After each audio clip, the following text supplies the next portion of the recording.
Identify expanded surface forced air-cooled evaporators. Service air-cooled evaporator by blower. Hello, എൻ്റെ പേര് ഷീന. ഇന്നത്തെ സെഷനിൽ പങ്കെടുക്കാൻ നിങ്ങൾ എല്ലാവരും ആവേശഭരിതരാണെന്ന് ഞാൻ കരുതുന്നു. ഈ മോഡ്യൂളിൽ വിപുലീകൃത ഉപരിതല ഫോഴ്സ്ഡ് എയർ കൂൾഡ് ഇവാപറേറ്ററിനെ കുറിച്ച് പഠിക്കാനും അത് സർവീസ് ചെയ്യാനും നമ്മൾ പോകുന്നു. പരിശീലനത്തിന്റെ അവസാനം നിങ്ങൾക്ക് ഈ പറയുന്നവ ചെയ്യാൻ സാധിക്കും. ഇവാപറേറ്ററിന്റെ തരങ്ങൾ തിരിച്ചറിയുക. വിപുലീകരിച്ച പ്രതലത്തിന്റെ ഭാഗങ്ങൾ forced air cooled evaporator. Evaporator തന്ത്രം എങ്ങനെ പ്രവർത്തിക്കുന്നു. സേവനവും സ്ഥാനത്ത് യൂണിറ്റ് ശരിയാക്കുക. കൂടാതെ തണുപ്പിക്കൽ പ്രഭാവം പരിശോധിക്കുക. ഇപ്പോൾ ഈ വ്യായാമം ചെയ്യാൻ ആവശ്യമായ സാമഗ്രികൾ, മെറ്റീരിയലുകൾ, ഉപകരണങ്ങൾ എന്നിവ നോക്കാം. ആവശ്യമായ ഉപകരണങ്ങളോ സാമഗ്രികളോ: ഡബിൾ എൻഡ് സ്പാനർ ഒരെണ്ണം, സ്ക്രൂ ഡ്രൈവർ സെറ്റ് ഒരെണ്ണം, 6 ഇഞ്ചിന്റെ കട്ടിംഗ് പ്ലെയർ ഒരെണ്ണം, ലൈൻ ടെസ്റ്റർ ഒരെണ്ണം, 6 mm plastic handle 100 mm tip നീളമുള്ള സ്ക്രൂ ഡ്രൈവർ ഒരെണ്ണം, 10 mm plastic handle 200 mm tip നീളമുള്ള സ്ക്രൂ ഡ്രൈവർ ഒരെണ്ണം, 200 mm നോസ് ലെങ്ത് ഉള്ള പ്ലെയർ ഒരെണ്ണം, കെമിക്കൽ സ്പ്രേ പമ്പ് ഒരെണ്ണം, ഫിൻ കോമ്പ് ഒരെണ്ണം, ടി ഹാൻഡിൽ ഉള്ള അലൻ കീ ഫിറ്റ് ഒരെണ്ണം, ഹാൻഡ് എയർ ബ്ലോവർ ഒരെണ്ണം, ട്രോളി ഒരെണ്ണം. ആവശ്യമുള്ള ടൂൾസ്: വിപുലീകരിച്ച ഉപരിതല നിർബന്ധിത എയർ കൂൾഡ് ബാഷ്പീകരണം ഒരെണ്ണം, 1 ടൺ അല്ലെങ്കിൽ 1.5 ടൺ വിൻഡോ എയർ കണ്ടീഷണർ ഒരെണ്ണം, സർവീസ്മാൻ തെർമോമീറ്റർ ഒരെണ്ണം, എയർ വെലോസിറ്റി മീറ്റർ ഒരെണ്ണം. ആവശ്യമായ വസ്തുക്കൾ: ക്ലീനിംഗ് തുണി ഒരെണ്ണം, സ്പ്രേ ചെയ്യാനുള്ള രാസലായനി, നൈലോൺ ബ്രഷ് ഒരെണ്ണം, വൃത്തിയുള്ള കോട്ടൺ തുണി, സോപ്പ് ലായനി, പ്ലാസ്റ്റിക് മഗ്ഗുള്ള ബക്കറ്റ് വെള്ളം, കണ്ണടകൾ, mouth mask, hand rubber gloves. ശീതീകരണ ചക്രത്തിനുള്ളിൽ തണുപ്പ് സൃഷ്ടിക്കുന്നതിന് അത്യന്താപേക്ഷിതമായ വായുവിൽ നിന്ന് ചൂട് വേർതിരിച്ചെടുക്കുക എന്നതാണ് ബാഷ്പീകരണത്തിന്റെ പ്രവർത്തനം. ബാഷ്പീകരണത്തിന്റെ പ്രാഥമിക ഘടകമായ റെഫ്രിജറന്റ് അടങ്ങിയ കോയിലുകൾ ബാഷ്പീകരണത്തിൽ അടങ്ങിയിരിക്കുന്നു.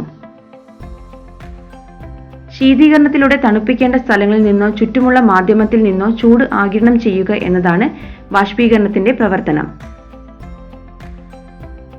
തണുപ്പിക്കാനോ ഉള്ള പദാർത്ഥങ്ങളിൽ നിന്ന് ചൂട് നീക്കം ചെയ്യുന്ന പ്രക്രിയ ബാഷ്പീകരണത്തിൽ നടക്കുന്നു.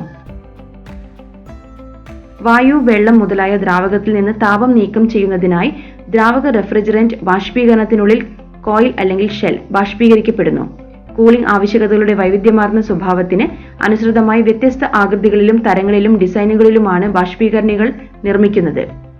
സിസ്റ്റങ്ങൾ സാധാരണയായി 3 പ്രധാന വിഭാഗങ്ങളായി പെടുന്നു: refrigeration systems, air conditioning, chillers residential, commercial refrigeration സംവിധാനങ്ങൾ തണുപ്പിക്കൽ ആവശ്യങ്ങൾക്കായി രൂപകൽപ്പന ചെയ്ത വലിയ തോതിലുള്ള ഉപകരണങ്ങളാണ്. അവയുടെ നിർമ്മാണത്തെ അടിസ്ഥാനമാക്കി ഈ സംവിധാനങ്ങളിൽ ഉപയോഗിക്കുന്ന ബാഷ്പീകരണങ്ങളെ തരംതിരിച്ചിരിക്കുന്നു. ബെയർ ട്യൂബ് ബാഷ്പീകരണികൾ. ബെയർ ട്യൂബ് ബാഷ്പീകരണികൾ ചെമ്പ് ട്യൂബുകൾ അല്ലെങ്കിൽ സ്റ്റീൽ പൈപ്പുകൾ കൊണ്ടാണ് നിർമ്മിച്ചിരിക്കുന്നത്. ചെറിയ ബാഷ്പീകരണങ്ങളിൽ അമോണിയ ഒഴികെയുള്ള റെഫ്രിജറന്റുകളോടൊപ്പം കോപ്പർ ട്യൂബുകൾ ഉപയോഗിക്കുന്നു. അതേസമയം അമോണിയ അടിസ്ഥാനമാക്കിയുള്ള റെഫ്രിജറന്റുകൾ ഉപയോഗിക്കുന്ന വലിയവ സ്റ്റീൽ പൈപ്പുകൾ ഉപയോഗിക്കുന്നു. ഈ ബാഷ്പീകരണത്തിന് ഒന്നിലധികം ട്യൂബിംഗ് റൗണ്ടുകളുണ്ട്. പലപ്പോഴും പരന്നതും സിക്സാഗും അല്ലെങ്കിൽ ഓവൽ ട്രോംബോൺ ആകൃതിയും അവ സാധാരണയായി ലിക്വിഡ് കൂളിംഗിനായി ഉപയോഗിക്കുന്നു. സ്ഫോടനം തണുപ്പിക്കുമ്പോഴും മരവിപ്പിക്കൽ പ്രക്രിയകളിലും ആംബിയന്റ് എയർ ബെയർ ട്യൂബ് ബാഷ്പീകരണത്തിന് മുകളിലൂടെ ഒഴുകുന്നു. തുടർന്ന് തണുത്ത വായു തണുപ്പിക്കാൻ ഉപയോഗിക്കുന്നു. പരിമിതമായ എണ്ണം ആപ്ലിക്കേഷനുകളിൽ ബെയർ ട്യൂബ് ബാഷ്പീകരണികൾ ഉപയോഗിക്കുമ്പോൾ പ്രധാനമായും ചിറകുകളുള്ള ബെയർ ട്യൂബ് ബാഷ്പീകരണികളായ ഫിൻഡ് ബാഷ്പീകരണികൾ വ്യാപകമായി ഉപയോഗിക്കപ്പെടുന്നു. പ്ലേറ്റ് ഉപരിതല ബാഷ്പീകരണികൾ. പ്ലേറ്റ് തരം ബാഷ്പീകരണികൾ നിർമ്മിക്കുമ്പോൾ സാധാരണയായി കോപ്പർ അല്ലെങ്കിൽ അലൂമിനിയം കൊണ്ട് നിർമ്മിച്ചിരിക്കുന്ന ഒരു കോയിൽ പ്ലേറ്റിലേക്ക് തിരുകുന്നു. ബാഹ്യമായും ആന്തരികമായും ഒരു പ്ലേറ്റായി കാണപ്പെടുന്ന സമയത്ത് ശീതീകരണ രക്തചംക്രമണത്തിനായി ലോഹ ട്യൂബുകളുടെ ഒന്നിലധികം തിരിവുകൾ പ്ലേറ്റ് ബാഷ്പീകരണത്തിൽ അടങ്ങിയിരിക്കുന്നു. അവയുടെ ദൃഢത ഒരു എക്സ്റ്റീരിയർ പ്ലേറ്റ് ഉപയോഗിച്ച് മെച്ചപ്പെടുത്തുന്നു, സുരക്ഷ ഉറപ്പാക്കുന്നു. കൂടാതെ മെറ്റൽ ട്യൂബിൽ നിന്ന് തണുത്ത പദാർത്ഥത്തിലേക്ക് കാര്യക്ഷമമായ താപ കൈമാറ്റം സുഗമമാക്കുന്നു. മാത്രമല്ല പ്ലേറ്റ് ബാഷ്പീകരണ യന്ത്രങ്ങൾ വൃത്തിയാക്കാൻ എളുപ്പം, നിർമ്മാണത്തിന് ചെലവ് കുറഞ്ഞതുമാണ്. പ്രത്യേക ആപ്ലിക്കേഷൻ ആവശ്യങ്ങൾ നിറവേറ്റുന്നതിനായി പ്ലേറ്റ് ടൈപ്പ് ഹീറ്റ് എക്സ്ചേഞ്ചറുകൾ വിവിധ കോൺഫിഗറേഷനുകൾക്ക് അനുയോജ്യമാണ്. ഗാർഹിക റെഫ്രിജറേഷനിൽ വലിയ ബാഷ്പീകരണത്തിനായി പ്ലേറ്റുകൾ അടച്ച് ബോക്സുകളായി രൂപപ്പെടുത്താം, അല്ലെങ്കിൽ ഒരുമിച്ച് വെൽഡ് ചെയ്യാം. ഫ്രീസർ ഷെൽഫുകൾ, ഡിവൈഡറുകൾ, ഫ്രോസൺ ഫുഡ് ഡിസ്പ്ലേകൾ, ഐസ്ക്രീം ക്യാബിനറ്റുകൾ, സോഡ ഫൗണ്ടനുകൾ എന്നിവയിൽ പ്ലേറ്റ് ബാഷ്പീകരണികൾ അവയുടെ വൈവിധ്യവും ഗുണവും കാരണം വിശാലമായ പ്രയോഗം കണ്ടെത്തുന്നു. ഫിൻഡ് ട്യൂബ് ബാഷ്പീകരണികൾ ബെയർ ട്യൂബ് ബാഷ്പീകരണ ഉപകരണങ്ങളിലേക്ക് ചിറകുകൾ ചേർക്കുന്നതിലൂടെ ഒരാൾക്ക് അവയെ ഫിൻഡ് ബാഷ്പീകരണികളാക്കി മാറ്റാൻ കഴിയും. നഗ്നമായ ട്യൂബ് ബാഷ്പീകരണികളിൽ ഒരു ചെറിയ ഉപരിതല വിസ്തീർണം കാരണം തണുപ്പിക്കുന്ന ദ്രാവകത്തിന് അതിന്റെ ശീതീകരണ പ്രഭാവം നഷ്ടപ്പെടുന്നു. കാരണം ഇത് പ്രാഥമികമായി കോയിലിന്റെ ഉപരിതലവുമായി നേരിട്ട് ബന്ധപ്പെടാതെ ട്യൂബിന്റെ തുറന്ന ഗ്യാപ്പിലൂടെ സഞ്ചരിക്കുന്നു. ഈ കാര്യക്ഷമതയില്ലായ്മ ബെയർ ട്യൂബ് ബാഷ്പീകരണങ്ങളെ കുറച്ചുകൂടി ഫലപ്രദമാക്കുന്നു. ഈ ബാഷ്പീകരണികളിലെ ചിറകുകൾ സമ്പർക്ക ഉപരിതലം വിസ്തീർണം വർദ്ധിപ്പിച്ച് താപ കൈമാറ്റം വർദ്ധിപ്പിക്കുന്നു. ഇത് അവയുടെ ബെയർ ട്യൂബ് എതിരാളികളേക്കാൾ കൂടുതൽ കാര്യക്ഷമമാക്കുന്നു. കോയിലിന്റെ ഉപരിതലത്തിൽ നിന്ന് ചിറകുകൾ നീണ്ടു നിൽക്കുന്നു. കോയിലുമായി നേരിട്ട് ബന്ധപ്പെടാത്ത ദ്രാവകത്തിൽ നിന്ന് താപം വേർതിരിച്ചെടുക്കാൻ ബഹിരാകാശത്തേക്ക് വ്യാപിപ്പിക്കുന്നു. ഇത് നീക്കം ചെയ്യുന്നതിന് സഹായിക്കുന്നു. കോയിലും ചിറകും തമ്മിലുള്ള ഒപ്റ്റിമൽ കോണ്ടാക്റ്റിനെയാണ് ഫലപ്രദമായ പ്രകടനം ആശ്രയിക്കുന്നത്. ചിറകുകൾ ഒന്നുകിൽ കോയിലിലേക്ക് നേരിട്ട് ലയിപ്പിക്കുകയോ അല്ലെങ്കിൽ അതിന് മുകളിലൂടെ സ്ലിഡ് ചെയ്യുകയോ ചെയ്യുന്നു. ഇത് ഒരു ഇറുകിയ താപ കണക്ഷനായി വികസിക്കുന്നു. എന്നിരുന്നാലും ഒരു നിശ്ചിത പോയിന്റിനപ്പുറം അമിതമായ എണ്ണം ചിറകുകൾ ചേർക്കുന്നത് അധിക നേട്ടങ്ങളൊന്നും നൽകുന്നില്ല. അതിനാൽ ട്യൂബിന്റെ പുറം ഉപരിതലത്തിൽ ഒരു നിശ്ചിത എണ്ണം ചിറകുകൾ മാത്രമേ സ്ഥാപിക്കാവൂ. വിൻഡോ യൂണിറ്റുകൾ, സ്പ്ലിറ്റ് സിസ്റ്റങ്ങൾ, പാക്കേജ് യൂണിറ്റുകൾ, സെൻട്രൽ സിസ്റ്റങ്ങൾ എന്നിവയുൾപ്പെടെ വിവിധ എയർ കണ്ടീഷനിംഗ് സിസ്റ്റങ്ങൾ എയർ കണ്ടീഷനിങ്ങിനായി ഫിൻഡ് ബാഷ്പീകരണ അല്ലെങ്കിൽ കൂളിംഗ് കോയിലുകൾ ഉപയോഗിക്കുന്നു. മതിൽ ഘടിപ്പിച്ച സ്പ്ലിറ്റ് സിസ്റ്റങ്ങളിൽ ഇൻഡോർ യൂണിറ്റ് അതിന്റെ ഫ്രണ്ട് ഗ്രില്ലിന് പിന്നിൽ ഫിൻഡ് ബാഷ്പീകരണത്തെ മറയ്ക്കുന്നു. ഉൽപാദന വേളയിൽ ട്യൂബുകളിൽ ആന്തരിക ചിറകുകൾ സംയോജിപ്പിച്ച് നിർമ്മാതാക്കൾ ബാഷ്പീകരണങ്ങളിൽ നിന്നുള്ള താപ പ്രക്ഷേപണ കാര്യക്ഷമത വർദ്ധിപ്പിക്കുന്നു. ട്യൂബിനുള്ളിൽ വിവിധ ആന്തരിക ക്രോസ് സെക്ഷനുകൾ രൂപപ്പെടുത്തിയാണ് ഈ ഫിൻഡ് സൃഷ്ടിക്കുന്നത്. ട്യൂബ് അല്ലെങ്കിൽ ഷെൽ തരം ബാഷ്പീകരണങ്ങൾ വലിയ റെഫ്രിജറേഷനിലും സെൻട്രൽ എയർ കണ്ടീഷനിംഗ് സിസ്റ്റങ്ങളിലും സാധാരണയായി ഷെൽ, ട്യൂബ് തരം ബാഷ്പീകരണങ്ങൾ എന്നിവ ഉപയോഗിക്കുന്നു. ചില്ലറുകൾ എന്നും അറിയപ്പെടുന്ന ഈ ബാഷ്പീകരണങ്ങൾ ഡ്രമ്മുകൾ അല്ലെങ്കിൽ ഷെല്ലുകൾക്കുള്ളിൽ ട്യൂബ് ക്രമീകരണങ്ങൾ അവതരിപ്പിക്കുന്നു. അവ വരണ്ട വികാസം അല്ലെങ്കിൽ വെള്ളപ്പൊക്കം എന്നിങ്ങനെ തരംതിരിച്ചിരിക്കുന്നു. ഈ ചില്ലറുകളിൽ ഫ്ലോട്ട് വാൽവ് ഒരു എക്സ്പാൻഷൻ വാൽവായി ഇരട്ടിയായി സ്ഥിരമായ റെഫ്രിജറന്റ് നിലനിർത്തുന്നു. ബാഷ്പീകരണ ഉപകരണം ഇനിപ്പറയുന്ന രീതിയിൽ പ്രവർത്തിക്കുന്നു. എയർ കണ്ടീഷനിംഗ് സംവിധാനം സജീവമാകുമ്പോൾ പാസഞ്ചർ ഏരിയയിൽ നിന്നുള്ള ചൂടുള്ള വായു ബാഷ്പീകരണത്തിന്റെ കോയിലുകളിലും ചിറകുകളിലും ഒഴുകുന്നു. തെർമോസ്റ്റാറ്റിക് എക്സ്പാൻഷൻ വാൽവിൽ നിന്നോ ഓറിഫൈസ് ട്യൂബിൽ നിന്നോ ബാഷ്പീകരണത്തിന് തണുത്ത, താഴ്ന്ന മർദ്ദമുള്ള റെഫ്രിജറന്റ് ലഭിക്കുന്നു. ഈ ശീതീകരിച്ച റെഫ്രിജറന്റ് ബാഷ്പീകരണ കോയിലിലൂടെ പ്രചരിക്കുമ്പോൾ ചൂടുവായുവിൽ നിന്ന് തണുത്ത റെഫ്രിജറന്റിലേക്ക് താപ കൈമാറ്റം ചെയ്യപ്പെടുന്നു. ലിക്വിഡ് റെഫ്രിജറന്റ് ആവശ്യത്തിന് ചൂട് ആഗിരണം ചെയ്തു കഴിഞ്ഞാൽ അതൊരു ഘട്ടം മാറ്റത്തിന് വിധേയമാകുന്നു. താഴ്ന്ന മർദ്ദത്തിലുള്ള ദ്രാവകത്തിൽ നിന്ന് താഴ്ന്ന മർദ്ദമുള്ള നീരാവിയിലേക്ക് മാറുന്നു. തെർമോസ്റ്റാറ്റിക് എക്സ്പാൻഷൻ വാൽവ് അല്ലെങ്കിൽ ഓറിഫൈസ് ട്യൂബ് ഒപ്റ്റിമൽ താപ കൈമാറ്റം ഉറപ്പിക്കാൻ സിസ്റ്റത്തിലേക്ക് പ്രവേശിക്കുന്ന റെഫ്രിജറന്റിന്റെ അളവ് ശ്രദ്ധാപൂർവം നിയന്ത്രിക്കുന്നു. എല്ലാ ലിക്വിഡ് റെഫ്രിജറന്റും ബാഷ്പീകരണത്തിൽ നിന്ന് പുറത്തു കടക്കുമ്പോഴും ബാഷ്പീകരിക്കപ്പെടുമെന്ന് ഈ നിയന്ത്രണം ഉറപ്പു നൽകുന്നു. ബാഷ്പീകരിച്ച റെഫ്രിജറന്റ് പിന്നീട് കൂടുതൽ പ്രോസസ്സിംഗിനായി കംപ്രസറിന്റെ ഇൻലെറ്റ് ഭാഗത്തേക്ക് പോകുന്നു. ഇപ്പോൾ ഈ വീഡിയോയിൽ നിങ്ങൾ ഇതുവരെ നേടിയ അറിവിലൂടെ ബാഷ്പീകരണ തരവും പ്രവർത്തനവും തിരിച്ചറിയുക എന്നതാണ് നിങ്ങളുടെ ആദ്യ ദൗത്യം. നിങ്ങൾ ബാഷ്പീകരണ തരവും അതിന്റെ പ്രവർത്തനവും തിരിച്ചറിഞ്ഞു കഴിഞ്ഞാൽ റെക്കോർഡ് ഷീറ്റിലെ പട്ടിക 1-ൽ കണ്ടെത്തലുകൾ രേഖപ്പെടുത്തുക. ഏതെങ്കിലും നിർമ്മാണ വിശദാംശങ്ങളോ സ്പെസിഫിക്കേഷനുകളോ വേണ്ടി ഡയറക്റ്റ് കൂൾഡ് ബാഷ്പീകരണത്തിന്റെ ഇരുവശവും പരിശോധിക്കുക.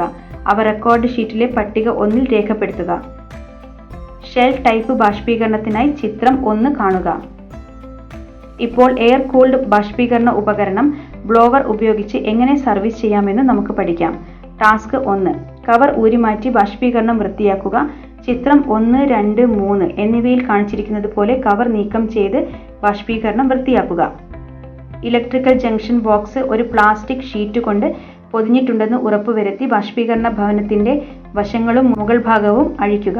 ടി ഹാൻഡിൽ ഉപയോഗിച്ച് അനുയോജ്യമായ ആലൻ കീ ഉപയോഗിച്ച് ഫാൻ മോട്ടോർ ബേസ് ബോൾട്ടുകളും ബ്ലോവറിന് സമീപമുള്ള ലോക്കിംഗ് ആലൻ സ്ക്രൂവും അഴിക്കുക. ബ്ലോവറിന്റെ ഷാഫ്റ്റിൽ നിന്ന് വേർപെടുത്താൻ ഫാൻ മോട്ടോർ കുലുക്കി മാറ്റിവെക്കുക. നൈലോൺ ബ്രഷ് ഉപയോഗിച്ച് ബ്രഷ് ചെയ്ത ശേഷം ബാഷ്പീകരണ കോയിൽ ഫിന്നുകളുടെ ഇരുവശവും തുടയ്ക്കുക. ചിറകുകൾ ചീകി നേരെയാക്കുക. തുടർന്ന് ഒരു കെമിക്കൽ സ്പ്രേ ഉപയോഗിച്ച് വൃത്തിയാക്കുക. ബാഷ്പീകരണ ചിറകുകൾക്കും ഇതേ നടപടിക്രമം പിന്തുടരുന്നുണ്ടെന്ന് ഉറപ്പാക്കിക്കൊണ്ട് കണ്ടൻസർ ബാഹ്യ ക്ലീനിംഗ് പ്രക്രിയ ആവർത്തിക്കുക. ടാസ്ക് 2. യൂണിറ്റ് സേവനവും ഇൻസ്റ്റാളേഷനും. യൂണിറ്റ് വൃത്തിയാക്കി സ്ഥാപിക്കുക. ചിറകുകൾ സോപ്പ് വെള്ളവും തുടർന്ന് ശുദ്ധജലവും ഉപയോഗിച്ച് കഴുകുക. തുടർന്ന് അധിക ഈർപ്പവും അവശിഷ്ടങ്ങളും നീക്കം ചെയ്യാൻ ഒരു എയർ ബ്ലോവർ ഉപയോഗിക്കുക. ബാഷ്പീകരണ കോയിൽ ഫിന്നുകളും യൂണിറ്റ് ബേസും ഉണക്കി തുടയ്ക്കുക. ജംഗ്ഷൻ ബോക്സ് മൂടുന്ന പ്ലാസ്റ്റിക് ഷീറ്റ് നീക്കം ചെയ്യുക. ബ്ലോവർ ഫാൻ വൃത്തിയാക്കി സുരക്ഷിതമായി ഉറപ്പിക്കുക. ഫാൻ മോട്ടോർ ബേസ് ശക്തമാക്കുക. സുഗമമായ ഭ്രമണം ഉറപ്പാക്കുക. സ്ക്രൂകൾ മുറുക്കിക്കൊണ്ട് ഹൗസിംഗ് ടോപ്പ് കവർ ഉപയോഗിച്ച് ബാഷ്പീകരണം സുരക്ഷിതമാക്കുക. ഒരു ട്രോളി ഉപയോഗിച്ച് വിൻഡോ ഫ്രെയിമിന് സമീപം യൂണിറ്റ് നീക്കുക. യൂണിറ്റ് ശ്രദ്ധയോടെ ഉയർത്തി സ്ഥാപിക്കുക. സൗമ്യമായ പ്ലേസ്മെന്റ് ഉറപ്പാക്കുക. ബാഷ്പീകരണ എയർ ഡിസ്ചാർജ് ഇനത്തിലൂടെ സ്വമേധയാ തിരക്കുന്നതിലൂടെ സുഗമമായ ഭ്രമണത്തിനായി ബ്ലോവറും ഫാനും പരിശോധിക്കുക. യൂണിറ്റ് ആരംഭിക്കുന്നതിന് മുമ്പ് ഒരു വൃത്തിയുള്ള ഫിൽട്ടർ ഇൻസ്റ്റാൾ ചെയ്ത് ഫ്രണ്ട് പാനൽ വീണ്ടും അറ്റാച്ച് ചെയ്യുക. ടാസ്ക് 3. കൂളിംഗ് ഇഫക്റ്റ് വിലയിരുത്തൽ. നിലവിലെ അന്തരീക്ഷ താപനില ശ്രദ്ധിക്കുക. മുറിയിലെ താപനില അളക്കുക. ഗ്രില്ലിലെ താപനില പരിശോധിക്കുക. ഗ്രില്ലിൽ വായു പ്രവേഗം വിലയിരുത്തുക. സേവനത്തിന് ശേഷമുള്ള കൂളിംഗ് ഇഫക്റ്റിലെ മെച്ചപ്പെടുത്തലുകൾ നൽകിയിരിക്കുന്ന പട്ടികയിൽ രേഖപ്പെടുത്തുകയും വിശകലനം ചെയ്യുകയും ചെയ്യുക. നമ്മൾ ഈ പരിശീലനത്തിന്റെ അവസാന ഭാഗത്ത് എത്തിയിരിക്കുകയാണ്. ഈ മോഡ്യൂളിൽ നമ്മൾ പഠിച്ച കാര്യങ്ങളെക്കുറിച്ച് ഒന്ന് റീക്യാപ്പ് ചെയ്യാം. ഇവാപറേറ്ററിന്റെ തരങ്ങൾ തിരിച്ചറിയുക. വിപുലീകരിച്ച പ്രതലത്തിൽ ഭാഗങ്ങൾ forced air cooled evaporator. Evaporator തന്ത്രം എങ്ങനെ പ്രവർത്തിക്കുന്നു? സേവനവും സ്ഥാനത്ത് യൂണിറ്റ് ശരിയാക്കുക. കൂടാതെ കൂളിംഗ് ഇഫക്റ്റ് പരിശോധിക്കുക. അങ്ങനെ വിപുലീകരിച്ച പ്രതലത്തിന്റെ ഫോഴ്സ്ഡ് എയർ കൂൾഡ് ഇവാപറേറ്ററിന്റെ ഭാഗങ്ങൾ തിരിച്ചറിയാനും അത് ബ്ലോവർ ഉപയോഗിച്ച് സർവീസ് ചെയ്യാനും നമ്മൾ പഠിച്ചു. നിങ്ങളുടെ പരിശീലകന്റെ സഹായത്തോടെ ഈ പരിശീലനം ചെയ്യുക. നന്ദി.